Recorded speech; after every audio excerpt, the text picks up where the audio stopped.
Medical mistakes. Ekaterina Fedyaeva. Looking through photos of Ekaterina, you see a stunning, vivacious, young woman with so much life ahead of her. At the time of the incident, Ekaterina was 27 years old. Unfortunately, there isn't much information about Ekaterina. When you look up her name, all that pops up is horrifying headline after horrifying headline.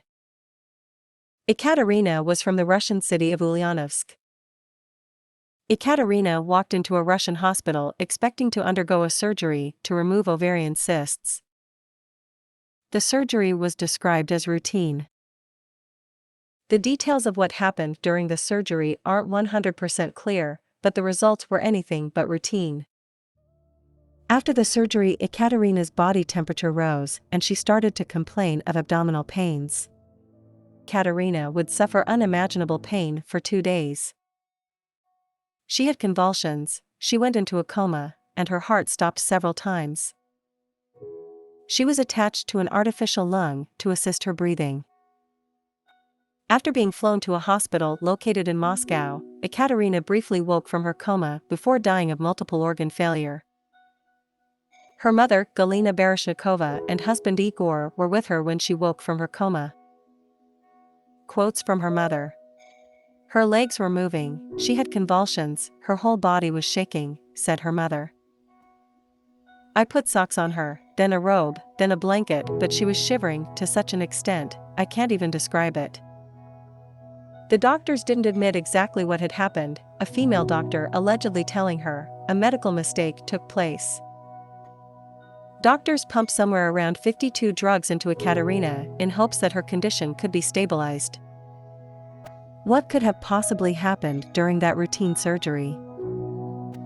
What led to Ekaterina's horrific 2-day battle back in April of 2018?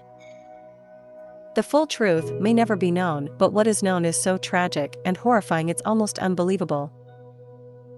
Ekaterina's cause of death was organ failure due to poisoning. The poison that killed her was formalin.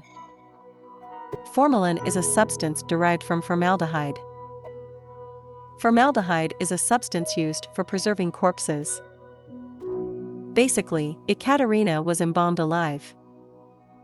When a body is embalmed, the chemical formaldehyde is used to stop bacteria from feeding on the tissue. The tissue is changed. Formaldehyde wasn't what killed Ekaterina, what did kill her was formalin, which is said to be stronger than anything funeral homes used to preserve a corpse. According to Dr. Christopher Hoyle, a toxicologist at University of Colorado Hospital, formaldehyde would have quickly ruptured Ekaterina's red blood cells, which would have stopped oxygen being sent throughout her body. This would have led to an influx of acid in her body. The formic acid would then have slowly eroded Ekaterina's organs. When formaldehyde is dissolved in water, it is called formalin. Formalin is commonly used as an industrial disinfectant and a corpse preservation tool in places like funeral homes and medical labs. Small amounts of formaldehyde can also be found in cosmetics, food preservatives, air, etc. Our human body also creates small amounts of formaldehyde. The strong formaldehyde solution, formalin that was the cause of Ekaterina's death, could have been in the hospital for basically 2 reasons: disinfection and sanitation, or organic material preservation. The less horrific account of what happened could be contributed to the use of formalin as a disinfectant. Maybe the solution was in the air, on the surgical tools, or on the operating table. Maybe the solution seeped through her skin or was inhaled. If any of those possibilities had been what happened, Ekaterina would not be dead. Formaldehyde vapor exposure can cause death, but it could only by 2 ways. Formaldehyde vapors are heavier than oxygen, so if a room was full of formaldehyde and someone was below the level of oxygen, the continuous inhalation of the vapor could cause asphyxiation. Formaldehyde is also a carcinogenic, so exposure through long-term inhalation can cause cancer to form in the body, but this is a long-term death. High quantities of formaldehyde can cause irritation, burning, respiratory problems such as bronchitis, pneumonia, and pulmonary edema. Skin absorption is even more unlikely to be the cause of death for Ekaterina. Formaldehyde contact with the outside body can cause discomfort, irritation, and vision loss. Formalin and formaldehyde are solutions that have a very pungent smell, and if there was enough of this chemical to kill Ekaterina through inhalation or skin absorption, the surgeon, doctors, and nurses would have known or even died themselves. I could not see inhalation or absorption to be the cause of Ekaterina's poisoning. Ingestion of formalin or formaldehyde, however, is another story. Ingestion of as little as 30 milliliters of a solution containing 37% formaldehyde has been reported to cause death in an adult. Ingestion may cause corrosive injury to the gastrointestinal mucosa with nausea, vomiting, pain, bleeding, and perforation. Corrosive injuries are usually most pronounced in the pharyngeal mucosa, epiglottis, and esophagus. Systemic efforts include metabolic acidosis, CNS depression, and coma. Respiratory distress and renal failure. I don't believe there is any possible way Ekaterina drank the formalin that was in her system. She would have not only had to drink a lot, but she couldn't have done it by accident if she did. She would have had to force herself to drink the corrosive substance that was accompanied by a highly irritating, pungent smell. The autopsy would have revealed extensive damage to Ekaterina's esophagus and stomach. Also, her original symptoms would have originated from the gastrointestinal system. Another way Ekaterina could have been poisoned by formalin based on her symptoms, location, and substance quantity. The deadly solution was injected into Ekaterina, probably by an IV, which doesn't even make sense, but it's the only thing that makes sense. For the life of me, I couldn't find a single reason why formalin would even be found in an IV bag.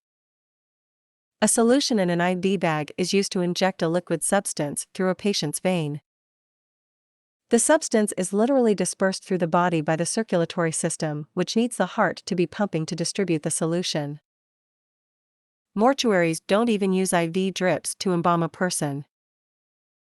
When a person is embalmed, the mortician uses the right carotid artery to inject the embalming fluid into the corpse. The injection pushes the blood out of the body and the embalming fluid is distributed throughout the body. After this procedure is done, the arterial system has been embalmed and it's time to move on to the abdominal area. An instrument called a trocar is used to puncture the body and pump the embalming fluid into the abdomen and chest cavity. How did a solution used for sanitation and corpse preservation get into an IV? IV bags are highly regulated in America. The solutions are pre-packaged and delivered to hospitals and other healthcare facilities. These solutions come in marked one-time use bags. I did, however, find a video on preparing IV medication with the use of a mini bag plus system. I also found IV bags that you could buy from websites like Supply My Lab and Greyline Medical. It is possible that hospitals in foreign countries such as Russia could be preparing their own IV bag solutions. If this was done, it would have been done by accident while prepping the IV bag or by a person who put the formalin solution in the IV bag on purpose.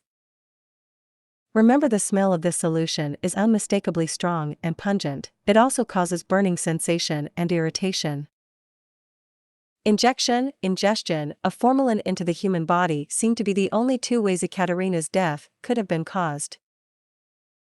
Ingestion would be suicide, IV injection would be murder. How else could a substance get inside of a human body? What about pouring formalin into a human body?